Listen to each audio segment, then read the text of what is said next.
Hello प्यारे बच्चों, स्वागत है आप सभी का। तो हम पढ़ रहे थे हमारे विद्युत रसायन का अध्याय। और इस अध्याय में मैंने पहले ही कहा था कि ये जो पूरा का पूरा अध्याय है ये दो वर्गों में वर्गीकृत हो जाता था। पहला था गैल्वेनिक सेल और दूसरा आता था विद्युत अपघटनी सेल। तो गैल्वेनिक सेल और उसमें आने वाले बहुत सारे जो टॉपिक थे, हमने वो सारी चीज़ों को अच्छे से कवर किया हुआ है। आज हम स्टार्ट करेंगे इस अध्याय का दूसरा हिस्सा, मतलब कि विद्युत अपघटनी सेल। तो आज हम स्टार्ट करेंगे विद्युत अपघटनी सेल। आप सबको पता है कि जो रासायनिक सेल होती हैं वो दो भागों में बढ़ जाती हैं, गैल्वेनिक सेल और विद्युत अपघटनी सेल। जो विद्युत अपघटनी सेल है, जो हमारा आज का टॉपिक है बच्चों, इसकी कुछ खास बात तो ये है कि पहला तो ये गैल्वेनिक सेल का बिल्कुल विरोध करता है, मतलब उसकी विपरीत प्रतिक्रिया या क्रिया यहाँ पर होती है। जैसे आपने देखा था गैल्वेनिक सेल में क्या होता था, रासायनिक अभिक्रिया से विद्युत ऊर्जा का निर्माण हो रहा था। यहाँ उल्टा होगा, यहाँ विद्युत ऊर्जा पहले प्रवाहित करनी है और उससे रासायनिक अभिक्रियाएं संपन्न होंगी। तो आपसे अगर बोला जाए विद्युत अपघटनी सेल की परिभाषा क्या है, तो आप बोलेंगे वह युक्ति या वह सेल जिसमें विद्युत धारा प्रवाहित करने से रासायनिक अभिक्रियाएं संपन्न होती हैं, ऐसे सेल को हम क्या नाम देते हैं, विद्युत अपघटनी सेल। इंग्लिश में नाम देंगे इलेक्ट्रोलाइटिक सेल। अब अगर बात करेंगे, जैसे मैंने आपको पहले भी कहा था कि जो गैल्वेनिक सेल वाला जो हमारा टॉपिक था उसमें हमने बहुत सारे सब टॉपिक पढ़े। जैसे हमने सेल के मानक विभव की गणना की, ननस्ट इक्वेशन को जाना, उससे सेल के कुल विभव की गणना कर रहे थे किसी भी अवस्था में, किसी भी टेम्परेचर पे, किसी भी सांद्रता पर। फिर हमने उसी में बात किया अपचायक प्रवृत्ति, ऑक्सीकारक प्रवृत्ति, उनकी क्षमता, उनकी शक्ति के बारे में। ये सारा का सारा हिस्सा, इनफैक्ट हमने गिब्स मुक्त ऊर्जा पे भी बातें की थी। ये सब कुछ हमने कहाँ पढ़ा, गैल्वेनिक सेल में। अब बात आएगी जब विद्युत अपघटनी सेल, तो इसमें हमको क्या क्या पढ़ना है, तो याद रखिए इसमें भी आप 3 टॉपिक पढ़ेंगे। पहला टॉपिक आप लोग का रहेगा दैट इज फैराडे का नियम, ठीक है, फैराडेज लॉ। और इसमें आप 2 नियम पढ़ेंगे, फैराडे का प्रथम नियम और फैराडे का द्वितीय नियम, और उसी से रिलेटेड छोटे छोटे प्यारे प्यारे न्यूमेरिकलिक क्वेश्चन रहेगा। मतलब ये पूरा का पूरा टॉपिक न्यूमेरिकलिक टॉपिक है और मजा खूब आता है। दूसरा आप लोग इसी में पढ़ेंगे चालकता या विशिष्ट चालकता के बारे में। इंग्लिश में हम लोग बोलेंगे कंडक्टेंस या कंडक्टिविटी, चालकता एवं विशिष्ट चालकता, कंडक्टेंस एंड कंडक्टिविटी के बारे में कि भैया ये क्या है, इसके क्या फॉर्मूले आते हैं, इसके कितने प्रकार आते हैं, ये सारी बातें इसमें आएंगी। और तीसरा टॉपिक आप इसमें पढ़ रहे होंगे कोलराउश का नियम। इसको कोलराउश का नियम भी बोल सकते हैं, ठीक है, जैसा किताबों में लिखा रहता है वैसा लिख दे रहे हैं। तो कोलराउश का नियम, हालांकि हम बताएं ये वाला जो टॉपिक रहता है ना, कोलराउश का नियम, ये बच्चों को ना थोड़ा सा टफ लगता है। कारण क्या है, क्योंकि इसमें जो आप टर्मिनोलॉजी, जो लेटर्स यूज़ कर रहे होते हैं ना, वो उर्दू फारसी टाइप के लगते हैं, इसीलिए डर लगता है। जबकि सारे सिद्धांतों में या इनफैक्ट पूरे के पूरे विज्ञान में जो सबसे सरल सिद्धांत है ना, तो मेरे विचार से वो कोलराउश का ही सिद्धांत है। केवल आपको जोड़ना घटाना है, उसमें इतना आसान होता है। मतलब क्लास तीसरी की याद आ जाएगी आपको कोलराउश का जब मैं नियम पढ़ाऊंगा, इतना आसान है वो, बस नाम है, सिंबल समझ नहीं आते हैं। अगर हम ये वाला टॉपिक अच्छे से कवर करते हैं तो ये देखना ये कितना आसान करने वाले हैं हमने इसको। तो ठीक है, एक एक करके सारे टॉपिक को हमको कवर करना है। तो पहला तो मैं आप लोग से स्टार्ट कराता हूँ। आज का हमारा इस वीडियो का टारगेट रहेगा फैराडे के नियम को या फैराडे के विद्युत अपघटनी नियम को विस्तार से समझना। तो चलिए, फैराडे जी ने ना 2 नियम दिए। पहला नियम जो उनका प्रथम नियम कहलाया, आप सबको पता है फैराडे जी किस चीज के लिए नियम दे रहे हैं, तो विद्युत अपघटनी सेल। और विद्युत अपघटनी सेल में होता क्या है, तो विद्युत धारा प्रवाहित करा के रासायनिक अभिक्रियाओं को संपन्न कराया जाता है। ठीक, तो मान लीजिए मेरा कोई एक रासायनिक सेल है, ठीक, ये पूरा सेल है जिसमें एक तो होता है विद्युत अपघट्य इलेक्ट्रोलाइट और दूसरा कौन होता है, इलेक्ट्रोड। इसलिए क्या है, ये क्या है, मान लो इलेक्ट्रोड है, मेटल का होगा ये, और ये इलेक्ट्रोलाइट है। इसमें अगर मान लीजिए मैं करंट पास करा रहा हूं, आई करंट पास करा रहा हूं, तो उससे क्या होगा, इसमें जो भी आयन है वो अपघटित होंगे और रासायनिक अभिक्रिया प्रारंभ होगी। सीधी सी बात है। तो फैराडे ने प्रथम नियम के अनुसार यही बात कही कि जब भी आप विद्युत धारा प्रवाहित करेंगे भैया, क्योंकि बात ही हो रही है विद्युत अपघटनी सेल की, तो विद्युत धारा तो प्रवाहित करना है। उससे क्या होगा कि ये जो आयन होंगे या ये जो इलेक्ट्रोड है, यहां से कुछ पदार्थ की मात्रा क्या होगी, अपघटित होगी। तो किसी भी पदार्थ पे लिख दे रहा हूं मैं इसकी परिभाषा, किसी इलेक्ट्रोड पर, ऐसा लिखिए, किसी इलेक्ट्रोड पर अपघटित या मुक्त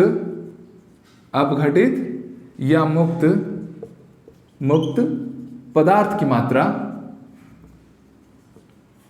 मात्रा प्रवाहित विद्युत धारा के अनुक्रमानुपाती होती है, विद्युत धारा के अनुक्रमानुपाती होती है या समानुपाती होती है। ये किसने दिया, ये फैराडे ने ही दिया, और ये फैराडे का प्रथम नियम कहलाया कि जितना ज्यादा आप लोग विद्युत धारा प्रवाहित करेंगे इलेक्ट्रोड पर, उतने ही ज्यादा पदार्थ अपघटित होंगे या मुक्त होंगे। ठीक है, जैसे मान लीजिए यहां पर जो विद्युत धारा है, इस परिभाषा के अनुसार जो विद्युत धारा है, जो हमारी मुक्त पदार्थ की मात्रा है, मुक्त पदार्थ की मात्रा मतलब W, वो उसके आवेश के क्या लेना, अनुक्रमानुपाती लेना। Q क्या है, आवेश है। आप सबको एक चीज पता है कि भैया जो विद्युत धारा होती है वो क्या होती है, आवेश प्रवाह की दर का मतलब है समय से भाग दे देना। तो I इक्वल टू क्या होता है, Q/T होता ही है। तो यहां से प्यारे बच्चों Q इक्वल टू क्या होने वाला है, I इंटू टी, जहां I क्या है, विद्युत धारा का मान, और T क्या है, वो समय, जितने समय के लिए आप लोग क्या कर रहे हैं, विद्युत धारा को प्रवाहित कर रहे हैं। ठीक, तो आप ध्यान से जब देखेंगे तो ये W डायरेक्टली प्रोपोर्शनल, Q की जगह पे हम क्या पुट कर दिए, I इंटू टी। जब ये समानुपाती सिंबल को आप हटाएंगे ना, कभी भी जब ये प्रोपोर्शनलिटी का सिंबल हटता है तो स्वाभाविक सी बात है वहां पर कोई ना कोई समानुपाती की नियतांक आके जुड़ जाता है। तो यहाँ पर प्रोपोर्शनलिटी कांस्टेंट के तौर पे कौन आता है, Z। और ये Z क्या है, तो इस Z के बारे में जान लेना कि ये पदार्थ की विद्युत रासायनिक तुल्यांक है। पदार्थ की क्या है, विद्युत रासायनिक तुल्यांक। इंग्लिश में इसको बोलेंगे इलेक्ट्रोकेमिकल इक्विवेलेंट। क्या नाम है, विद्युत रासायनिक तुल्यांक कह के पुकारेंगे। अब ये होता क्या है Z, तो याद रखना कि जो Z रहेगा ना, नाम ही क्या है इसका, तुल्यांक, कोई नियतांक है नहीं है। ये हर धातु के लिए, हर पदार्थ के लिए, हर इलेक्ट्रोड के लिए अलग अलग होने वाला है। जैसे गैस नियतांक की वैल्यू 8.314 जूल पर केल्विन पर सेकेंड होती है, आप हर जगह के लिए मान्य कर देते हैं। ठीक है, ग्रेविटेशनल कांस्टेंट, गुरुत्वाकर्षण नियतांक हमेशा के लिए फिक्स होती है, पर यहाँ पर ये जो Z रहेगा ना, ये हर बार के लिए फिक्स नहीं रहेगा, इसलिए मैंने इसको कोई नियतांक नाम नहीं दिया है।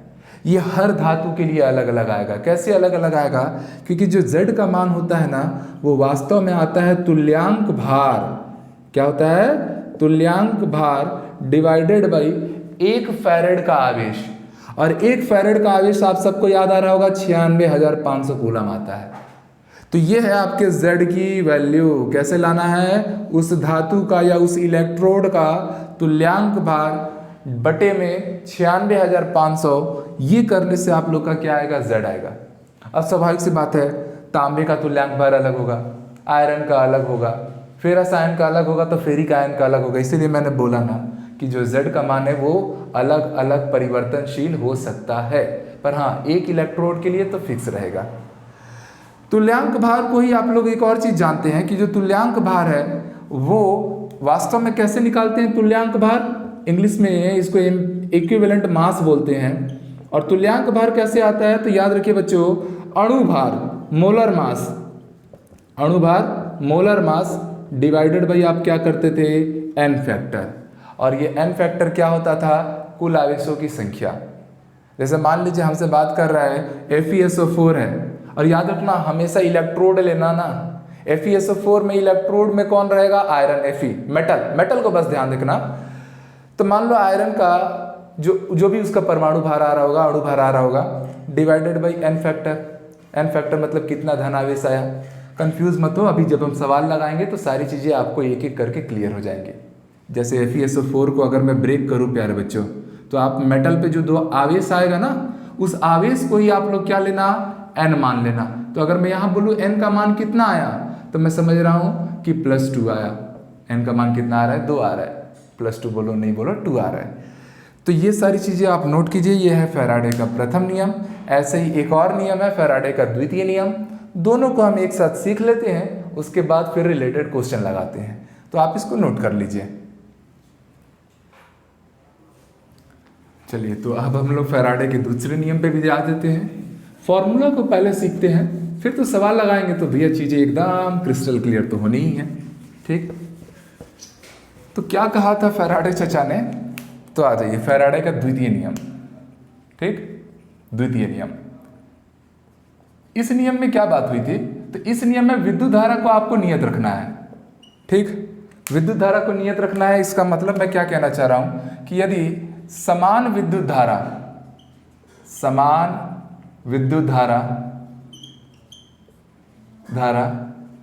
भिन्न भिन्न विद्युत अवघट्यों से गुजारी जाए, भिन्न भिन्न विद्युत अवघट्य, चलिए अवघट्य इधर ले दे रहा हूं, अवघट्यों से प्रवाहित होती है, तो आपको पता है जब भी विद्युत धारा प्रवाहित होगा तो उस विद्युत अवघट्य को क्या करेगा, ब्रेक कर देगा, आयनित कर देगा। FeSO4 में जैसे ही विद्युत धारा जाएगा वो Fe+2 आयन और SO4- आयन में टूटेगा। ठीक है, तो आयनित होने से क्या होगा कि जो अवघट्य में प्रवाहित की जाए तो उस समय क्या कह रहा है, तो इलेक्ट्रोडों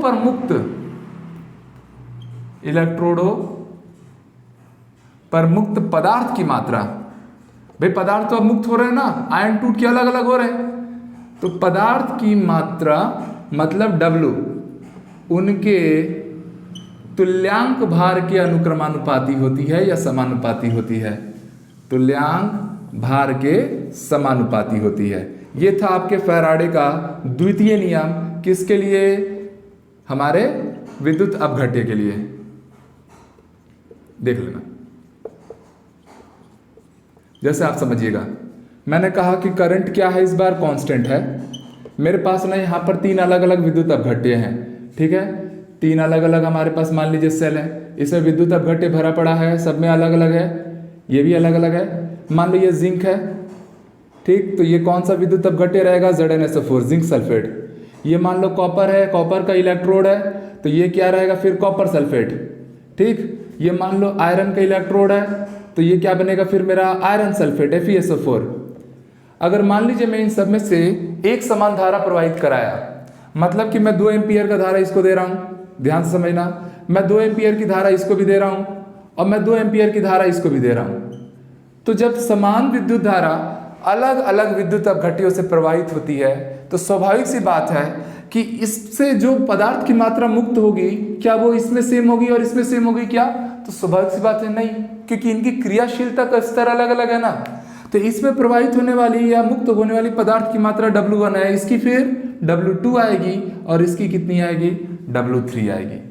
ठीक, आपसे क्या कहा गया सिद्धांत में, कहा गया कि जो मुक्त हो रहा है ना पदार्थ इलेक्ट्रोडों पे, तो मुक्त होने वाले पदार्थ की मात्रा, मुक्त पदार्थ लिख लेना, ठीक है, उनके तुल्यांक भार के समानुपाती है। मतलब कि जो W है वो इक्विवेलेंट मास मतलब E की क्या है, समानुपाती है। E का मतलब समझ जाओ, E का मतलब इक्विवेलेंट मास है, तुल्यांक भार, और जो W है वो क्या है, मुक्त होने वाले पदार्थ की मात्रा है। तो यहाँ से अगर आप साफ साफ देख पाओगे तो मैं ये कहूँगा कि W/E जो आएगा वो क्या आ जाएगा, एक नियतांक आ जाएगा, कांस्टेंट आ जाएगा। और अगर W/E का अनुपात अगर नियतांक आ रहा है, इसका मतलब W1/E1 इक्वल टू क्या आएगा हमारा, W2/E2। ये बन गया आपका फैराडे का द्वितीय नियम। या चाहेगा कोई बच्चा तो इसी सिद्धांत को वो एक काम करता है, W2 को यहाँ ला के E को वहाँ ले जाइए, तो W1/W2 इक्वल टू E1/E2। मतलब अगर दो अलग अलग इलेक्ट्रोड हैं और विद्युत धारा एक समान प्रवाहित हुई है, तो दोनों अलग अलग इलेक्ट्रोडों पर जो उसके मुक्त पदार्थ की मात्रा रहेगी वो उनके विद्युत अवघट्यों के तुल्यांक भार के अनुपात में ही रहेगी। ये था आपका फैराडे का द्वितीय नियम। और ये थे इम्पोर्टेंट फॉर्मूला ओरिएंटेड क्वेश्चन ही आएगा। अभी सवाल बनाएंगे तो कितना मजा आने वाला है, अब आप लोग देखिएगा। इसको नोट कीजिए बच्चों, फिर हम सवाल लगाना शुरू करते हैं। चलिए, हमने जो भी चीज़ें सीखा उससे रिलेटेड एक छोटा सा क्वेश्चन है। क्वेश्चन देख के घबराइए मत, क्योंकि मैं पहले ही बोल दिया हूँ इतने आसान सवाल होते हैं फैराडे लॉ से रिलेटेड, और वो बहुत महत्वपूर्ण होते हैं। चाहे आप बोर्ड का पेपर दिलाइए या नीट का दिलाइए या किसी भी कॉम्पिटिटिव एग्जाम को दिलाइए, फैराडे के क्वेश्चन पूछे जाते ही जाते हैं। क्या कहा है सवाल में? बोल रहा है निकिल नाइट्रेट। ये नाम देते ही ना प्यारे बच्चों, आप तुरंत एक काम करना, जब भी आपको ये जो विलियन देगा ना, तो विलियन में ही आपको एक चीज मिल जाएगा। क्या? तो उसको निकालने के लिए आप लोग इसको ना अपघटित कर दीजिए। जैसे विद्युत धारा में प्रवाहित करूंगा, आपको पता है इसके आयंस टूट जाएंगे। नाइट्रेट पे कौन सा आयन आता है? -1। ऐसे कितने नाइट्रेट है? तो 2। तो कुल आवेश क्या आ गया? -2। इसीलिए निकिल पर भी कुल आवेश क्या आएगा? +2। क्यों?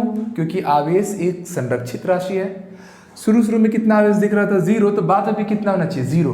मतलब +2 -2 मिला के क्या आ गया? 0 ही तो हुआ। ठीक, तो यहां से प्यारे बच्चों आपको n का मान मिल गया। मैंने बार बार सिखाया है कि धातु पर जो धनावेशों की संख्या आएगा ना, वही आपका n रहेगा। n का मान आ चुका है हमारे पास। निकिल नाइट्रेट के लिए कितना लेना? 2 लेना। ओके, आगे पढ़ते हैं।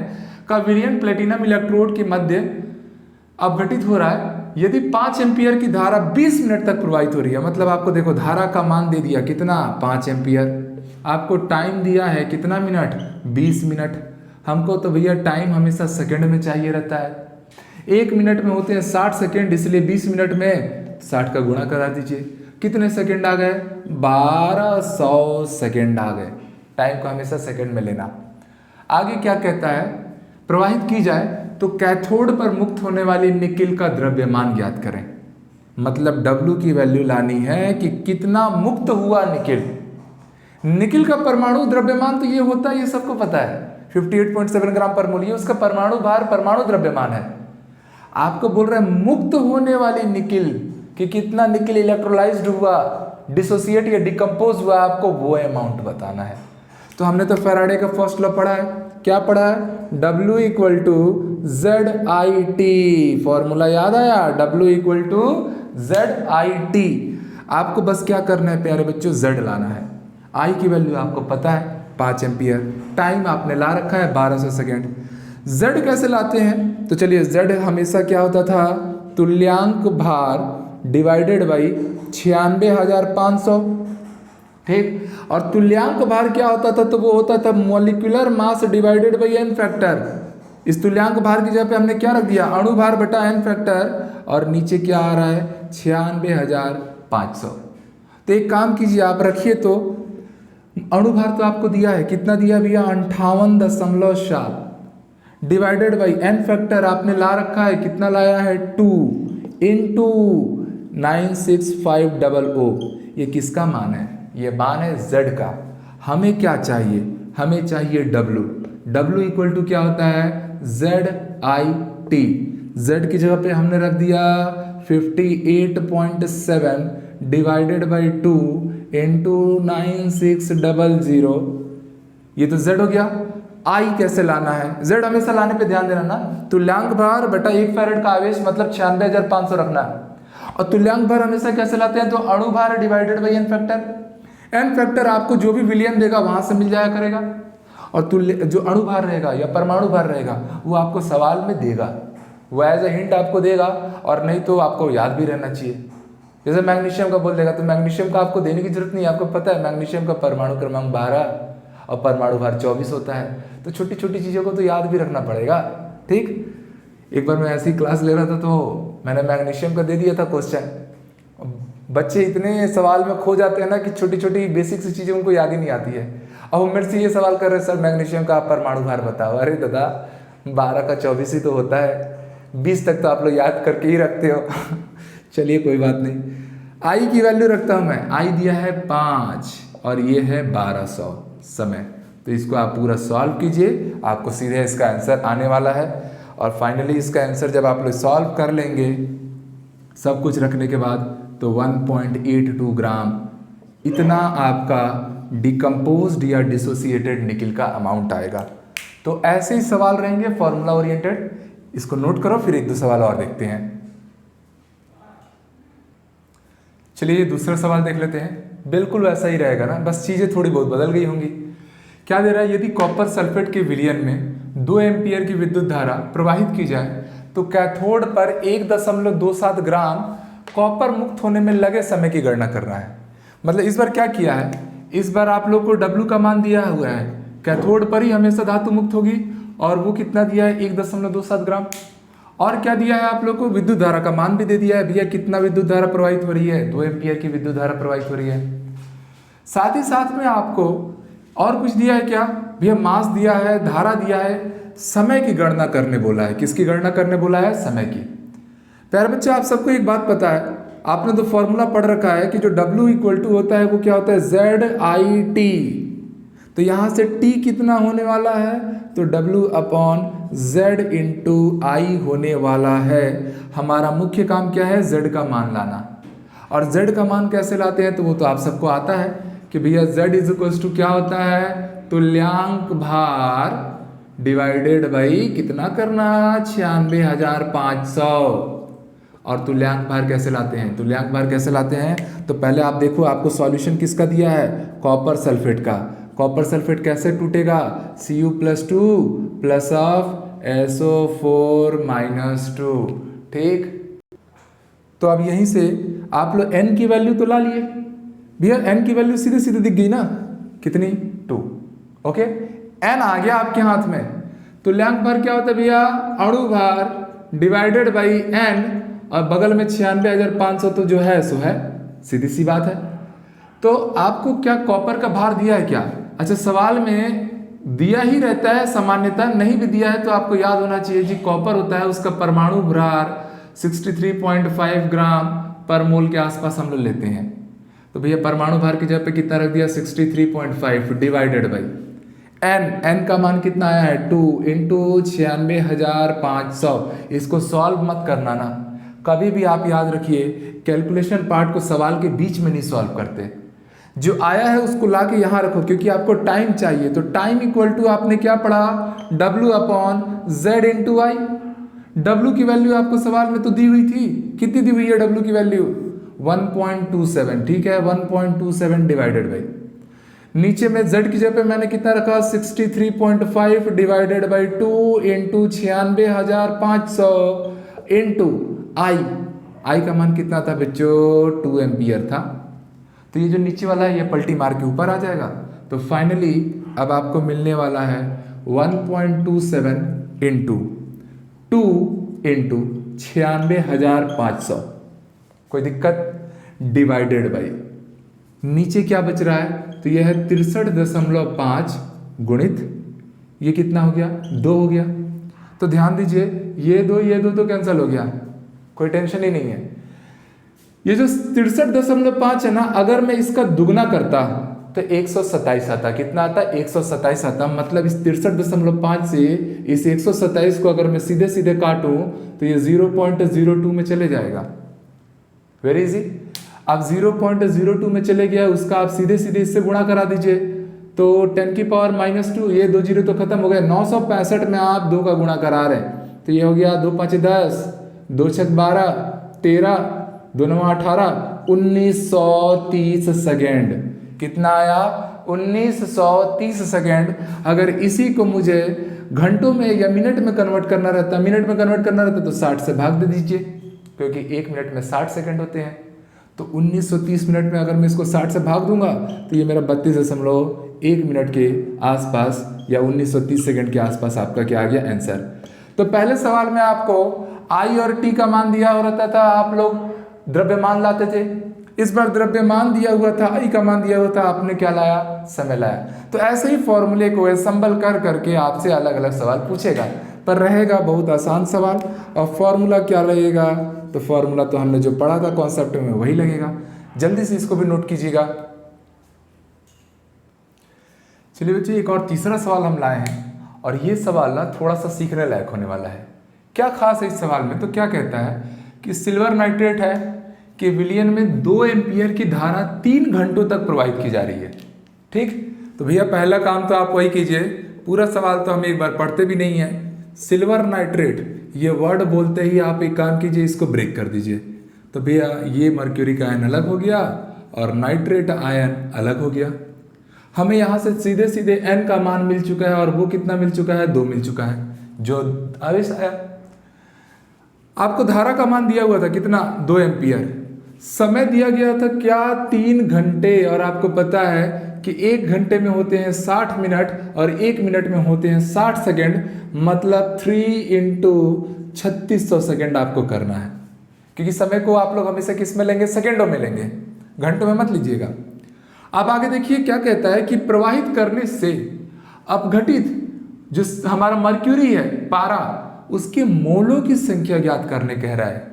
इस बार किसके बारे में बात कर रहा है, मोलों की संख्या लाने कह रहा है। कोई अपघटित जो मर्क्यूरी है उसका द्रव्यमान नहीं पूछा गया है या उसकी मात्रा नहीं पूछी गई है। इस बार आपसे मोलों की संख्या पूछ दी है। तो मोलों की संख्या के लिए प्यारे बच्चों आप घबराएंगे नहीं, क्या रे इसका तो हमने फॉर्मूला ही नहीं पढ़ा। जो चीजें आपको पता है ना, आप उसको बस लगाना सीखिए। मोलों की संख्या आपने हमेशा से पढ़ा है, क्या दिया गया भार डिवाइडेड बाई क्या करना है, आपको अणुभार करना है। और दिया गया भार क्या करना है, बस यही W की वैल्यू तो आपको ले आनी है।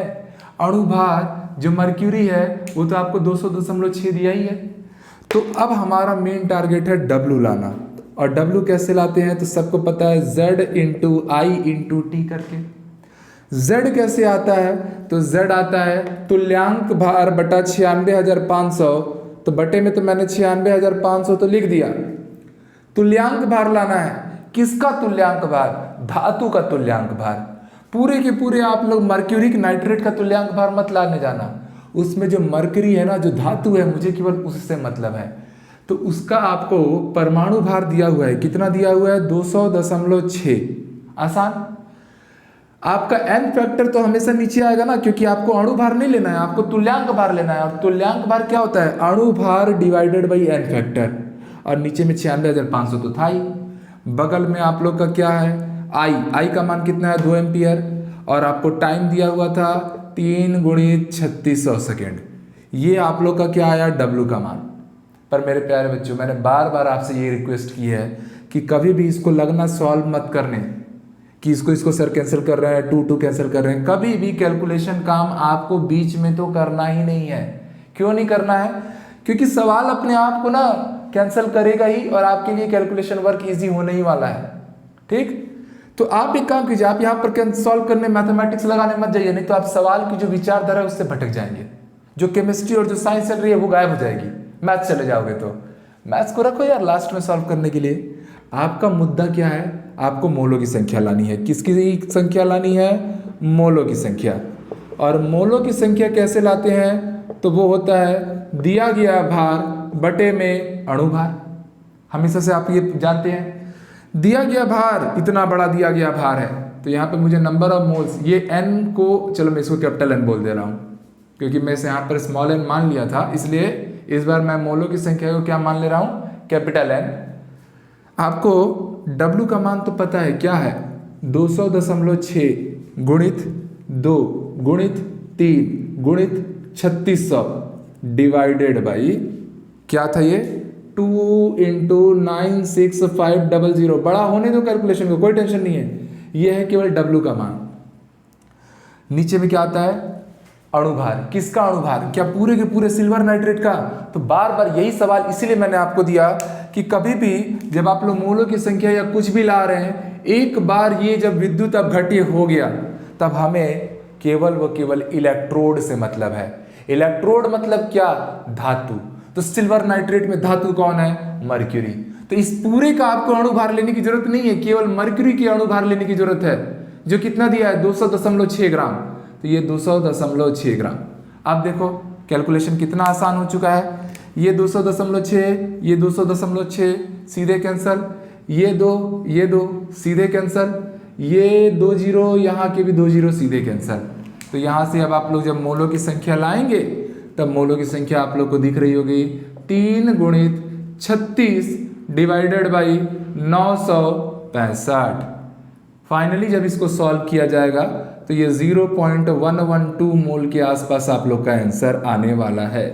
तो कैलकुलेशन को आसान बनाया जा सकता है खुद को ज़्यादा तकलीफ ना देकर। तो प्यारे बच्चे इसको नोट कर लो। इसके बाद ये सारे सवाल तो फैराडे के प्रथम नियम से आधारित थे। अब हम फैराडे के द्वितीय नियम से आधारित एनसीईआरटी टेक्स्ट बुक का एक जबरदस्त क्वेश्चन पूछेंगे और इसको जेईई एग्जाम में भी पूछा जा चुका है। चलिए प्यारे बच्चे, एक बड़ा सा क्वेश्चन सामने आ चुका है। सवाल देख के घबराना नहीं है, क्योंकि सवाल तो भाई एनसीईआरटी टेक्स्ट बुक का है, तो वो तो समझ लो अपनी भगवत गीता, कुरान, बाइबिल है, उसके क्वेश्चन तो बनाना ही है। और मुझे लगता है बहुत आसानी से चीज़ें आपको समझ में भी आ रही हैं, प्रयास करना है। पढ़ते हैं पहले तो सवाल कि भैया सवाल में क्या क्या चीज़ें दी हुई हैं। इतना बड़ा सवाल है ना कि इस सवाल को करने से ना आपको फैराडे के नियम से रिलेटेड कोई भी सवाल पूछेगा आपसे बनेगा, ठीक। पर इस सवाल को पहले बनाना हमारी प्राथमिकता है। क्या बोल रहा है, zinc sulphate, silver nitrate, copper sulphate वाले 3 विद्युत अपघटनी सेल ABC, इनका नाम दे दिया है ABC, को क्रमबद्ध किया गया, ठीक है। क्रमबद्ध किया गया, कहाँ क्रमबद्ध किया गया, तो यहाँ एक छोटा सा वर्ड छूट गया, श्रेणी क्रम में। इसको किसमें क्रमबद्ध किया गया है, श्रेणी क्रम में क्रमबद्ध किया गया है, थोड़ा सा छूट गया था सवाल में। आगे आपसे बोल रहा है, क्या कह रहा है, एवं 1.5 एम्पियर की विद्युत धारा B के कैथोड पर 1.45 ग्राम सिल्वर निक्षेपित करती है, मतलब डिकम्पोज कर रही है, ठीक है। निक्षेपित होने तक लगातार प्रवाहित की गई। आपसे 2 सवाल पूछा गया है, विद्युत धारा कितने समय तक प्रवाहित की गई है, मतलब किसका मान, टाइम का मान पूछा गया है। और क्या पूछा गया है कि निक्षेपित कॉपर तथा जिंक का द्रव्यमान क्या होगा। आपको सिल्वर का निक्षेपित द्रव्यमान तो पता चल चुका है। क्या पता चल चुका है, सिल्वर का निक्षेपित द्रव्यमान आपको पता है कितना है, 1.45 ग्राम, समझिएगा। और आपको क्या दिया है, विद्युत धारा का मान दिया है कितना, 1.5 एम्पियर। ये इतनी सी चीजें आपको दी हुई हैं। सवाल में आप लोगों से पूछा गया है कितने समय तक धारा प्रवाहित करना है, और साथ ही साथ कॉपर और जिंक की भी जो डिकम्पोज्ड या फ्री अमाउंट है, निक्षेपित द्रव्यमान है, उसकी गणना करनी है। तो ये प्यारा सा सवाल समझ में आया। अब हम अप्रोच करने जा रहे हैं, मतलब सवाल को बनाने का प्रयास। सवाल बनना नहीं बनना ये कभी भी प्राथमिक चीज नहीं है। सवाल बनाने का जब प्रयास बस हम करने को तैयार हो जाते हैं ना, समझ लो जीत वहीं हो जाती है, ठीक है। तो चलिए सवाल को तोड़ तोड़ के पढ़ो ना। डाटा जो दिया था वो तो हमने उठा लिया कि आपको सिल्वर का डिकम्पोज्ड अमाउंट, निक्षेपित द्रव्यमान पता था, और विद्युत धारा 1.5 एम्पियर है, ये पता है। आप देखिएगा कि 3 अलग अलग इलेक्ट्रोड है और उनको श्रेणी क्रम में सजाना है। तो एक काम करता हूं मैं, मान लो मेरा पहला इलेक्ट्रोड A है, जो कौन है, ZnSO4 है। जब मैं इसको ब्रेक करूंगा तो प्यारे बच्चों आप लोग पाएंगे Zn+2 एंड SO4-2। तो इस पर्टिकुलर केस के लिए इसका एन फैक्टर का मान कितना दिखेगा, 2 दिखेगा। दूसरा इलेक्ट्रोड या इलेक्ट्रोलाइटिक सेल हमारा B है, और वो है सिल्वर नाइट्रेट। जो चीजें मुझे पता है ना, बस मैं उसको यूज कर रहा हूं। हमेशा एक स्टूडेंट को यही काम करना है, सवाल बनाना नहीं बनाना कभी मैटर नहीं करता। सवाल में जो चीजें आपको पता है आप पहले उसको लिखिए, तो जब तक पेन चलेगा तब तक दिमाग चलेगा। यही फिजिकल केमिस्ट्री का रूल है। तो पेन चलाइए। तो पेन चलाने में हमको इतना तो पता चला, सिल्वर नाइट्रेट को ब्रेक करूंगा तो Ag+NO3- में टूटेगा, तो यहां पर n का मान कितना आ गया, 1 आ गया। सिमिलरली जो तीसरा विद्युत अपघटनी सेल है, उसमें जो इलेक्ट्रोलाइट है, विद्युत अपघट्य है, वो कॉपर सल्फेट है, और ये टूटेगा Cu+2 SO4-2 में। तो यहाँ n का मान आप कितना लेने वाले हैं, फिर से 2 लेने वाले हैं। तो तीनों अपघटनी सेलों के क्रमशः n के मान अब आपको पता है। अब आपको ध्यान देना है, क्या ध्यान देना है, आपको पहले सवाल बनाने जाना है। तो पहले सवाल में हम सबों को पता है टाइम पीरियड लगाना है, पर टाइम पीरियड के फॉर्मूले से पहले आप लोग फैराडे का कौन सा लॉ लगाएंगे, फर्स्ट लॉ, प्रथम नियम। और प्रथम नियम क्या कहता है भैया कि W इक्वल टू क्या होता था, ZIT। किसके लिए, W इक्वल टू ZIT। अगर मैं बात करूं सिल्वर नाइट्रेट के लिए, क्योंकि हमको जो विक्षेपित मात्रा दिया गया है वो किसका विक्षेपित मात्रा दिया गया है, सिल्वर का, तो आप लोग सिल्वर नाइट्रेट को लेना ना, ठीक। तो सिल्वर नाइट्रेट के लिए W मतलब W of silver equal to Z रखूंगा। Z क्या होता है, मोलर मास। Z हमेशा क्या होता था, तुल्यांक भार बटा 96,500, और तुल्यांक भार कैसे आता था, अणु भार बटा n फैक्टर। सिल्वर का अणु भार कितना है बच्चों, 108 डिवाइडेड बाई n फैक्टर कितना लेना है सिल्वर नाइट्रेट के लिए, इसीलिए तो मैंने निकाल के रखा है ना, कितना लेना है, 1 × 96,500। ये किसका मान आया, ये Z का मान आया, इनटू I का मान कितना है भाई, I का मान दिया है 1.5 ampere multiplied by time period. और ये W ऑफ AG आपको सवाल में गिवन था 1.45 ग्राम, तो यहाँ से टाइम पीरियड का सीधे सीधे मान आपको आएगा 1.45 इंटू 96500 अपॉन 108 गुणित 1.5। यहाँ से आप सॉल्व कर लेंगे तो आपको सॉल्व करने से टाइम पीरियड का मान मिल जाएगा और वो लगभग 163.7 सेकेंड, सॉरी 863.7 सेकेंड, या इसी को मिनट में अगर मैं लिखना चाहूँगा तो 14.4 मिनट आपके पास टाइम पीरियड की वैल्यू आएगी। पहला काम हो गया। ठीक, कैसे लाए, क्योंकि ये डाटा मैंने पहले से उठा लिया था, फिर मैंने आराम से चीज़ों को पुट किया, फॉर्मूले को यूज़ करके सीधे सीधे आंसर आया। तो ये तो पहला काम हो गया। अब हमको क्या करना है, हमको थोड़ा सा दूसरे सवाल पे जाना है। दूसरे सवाल पे जाने से पहले आप एक चीज़ समझ लीजिए कि यहाँ 3 अलग अलग इलेक्ट्रोड है। जब भी 3 अलग अलग विद्युत अपघटनी सेलों के बारे में बात होगी तब वहाँ फैराडे का दूसरा नियम काम करेगा। कौन सा नियम काम करेगा, दूसरा नियम, क्योंकि फैराडे के दूसरे नियम में ही तो ये बात बोली गई थी कि आपको अलग अलग इलेक्ट्रोडों में समान धारा प्रवाहित करनी है। अब किसी बच्चे के दिमाग में ये सवाल आ सकता है कि सर ये जो 1.5 एम्पियर की धारा है वो तो केवल बी वाले सेल से प्रवाहित हुई थी। तो प्यारे बच्चों, आप यहाँ पर एक बात समझिए कि ये जो तीनों सेल थे ए बी सी, ये सब किस क्रम में व्यवस्थित थे, श्रेणी क्रम में। और श्रेणी क्रम की खूबसूरती यही होती है कि उसमें धारा का मान एक समान रहता है। इसका मतलब यहाँ पर जब मेरे पास ए बी सी 3 सेल हैं तो इन तीनों सेलों में जो विद्युत धारा प्रवाहित होने वाली है, एक सेल किसका है भाई, जिंक सल्फेट का है, एक सिल्वर नाइट्रेट का है और एक कॉपर सल्फेट का है। ठीक, ये मान लो कॉपर सल्फेट है, ये सिल्वर नाइट्रेट है और ये मेरा जिंक सल्फेट है। और इसमें मेटल कौन कौन इलेक्ट्रोड रहेंगे, यहाँ जिंक ही रहेगा, यहाँ सिल्वर इलेक्ट्रोड ही रहेगा और यहाँ कॉपर इलेक्ट्रोड ही रहेगा। आया बात समझ में, ये जिंक है भाई, ये जिंक है, ये सिल्वर है और ये कॉपर है, क्योंकि मैंने पहले ही बता दिया है जो विद्युत अपघट्य लिया जाता है उसी का धातु भी लिया जाता है, उसी का इलेक्ट्रोड लिया जाता है। तो एक काम कीजिए, मैं इतने हिस्से को तो अब हटा रहा हूँ, ठीक, क्योंकि मुझे मतलब है अब सवाल का दूसरा हिस्से को सॉल्व करने से, तो उसके लिए थोड़ा जगह चाहिए। चलिए हमने इसको हटा दिया। इन तीनों से समान धारा जा रही है ना, मतलब 1.5 एम्पियर इससे भी जाएगी, 1.5 एम्पियर इससे भी जाएगी, 1.5 एम्पियर इससे भी जाएगी। इस बात का निर्धारण कैसे हुआ, क्योंकि सवाल में एक वर्ड दिया था श्रेणी क्रम, और श्रेणी क्रम में विद्युत धारा का मान परिवर्तनशील नहीं होता, नियत रहता है। तो अगर सिल्वर नाइट्रेट वाले से 1.5 एम्पियर जा रहा था तो जिंक सल्फेट से भी उतना ही जा रहा था, कॉपर सल्फेट वाले से भी उतना ही जा रहा था। बात समझ में आया। अब बच्चों एक काम करते हैं, हमसे पूछा गया है कि कॉपर और जिंक का द्रव्यमान लाना है। उसको लाने के लिए हम लोग क्या करेंगे, फैराडे का द्वितीय नियम यूज करेंगे।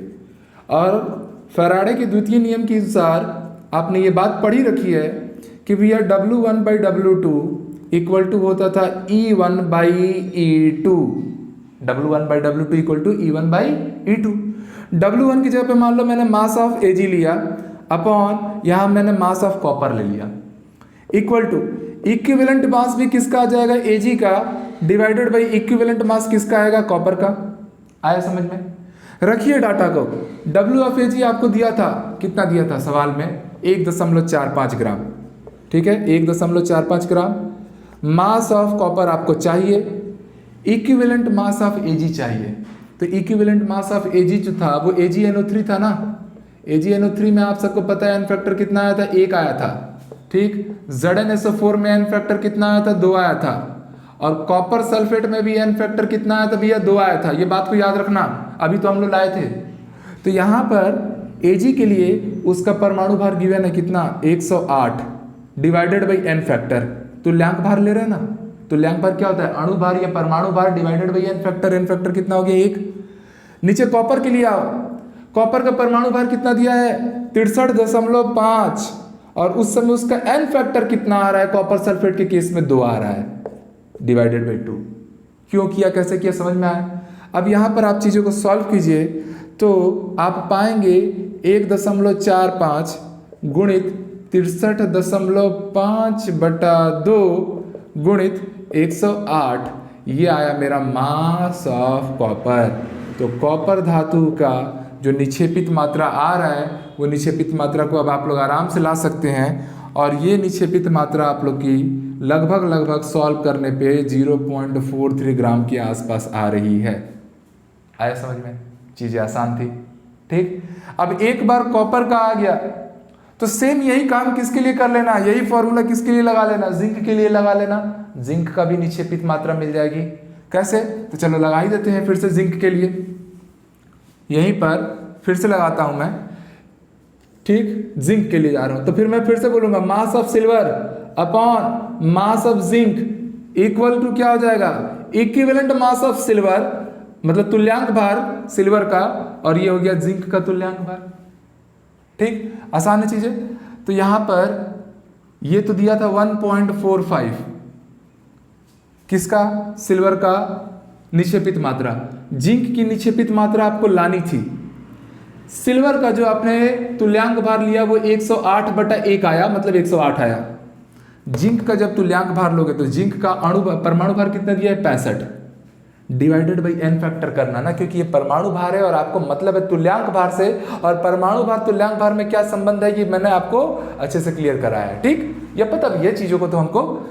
तो divided by n factor, zinc sulphate के लिए n फैक्टर क्या लिए थे, 2 लिए थे।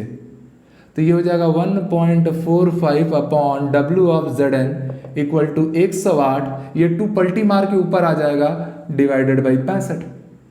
तो इस जिंक को वहां भेज दो, तो mass of zinc equal to हो रहा है 1.45 इंटू 65 डिवाइडेड बाई 108 इंटू 2। तो यहाँ से जब आप लोग सॉल्व करेंगे तो जिंक की निक्षेपित मात्रा आ जाएगी, और वो लगभग आएगी 0.436 ग्राम के आसपास। तो इस तरीके से आप लोग को कॉपर का भी निक्षेपित मात्रा मिल गया, और आपको जिंक के भी निक्षेपित मात्रा का वैल्यू मिल गया। मतलब पूरे सवाल में सारी चीज़ें हमको प्राप्त हुई।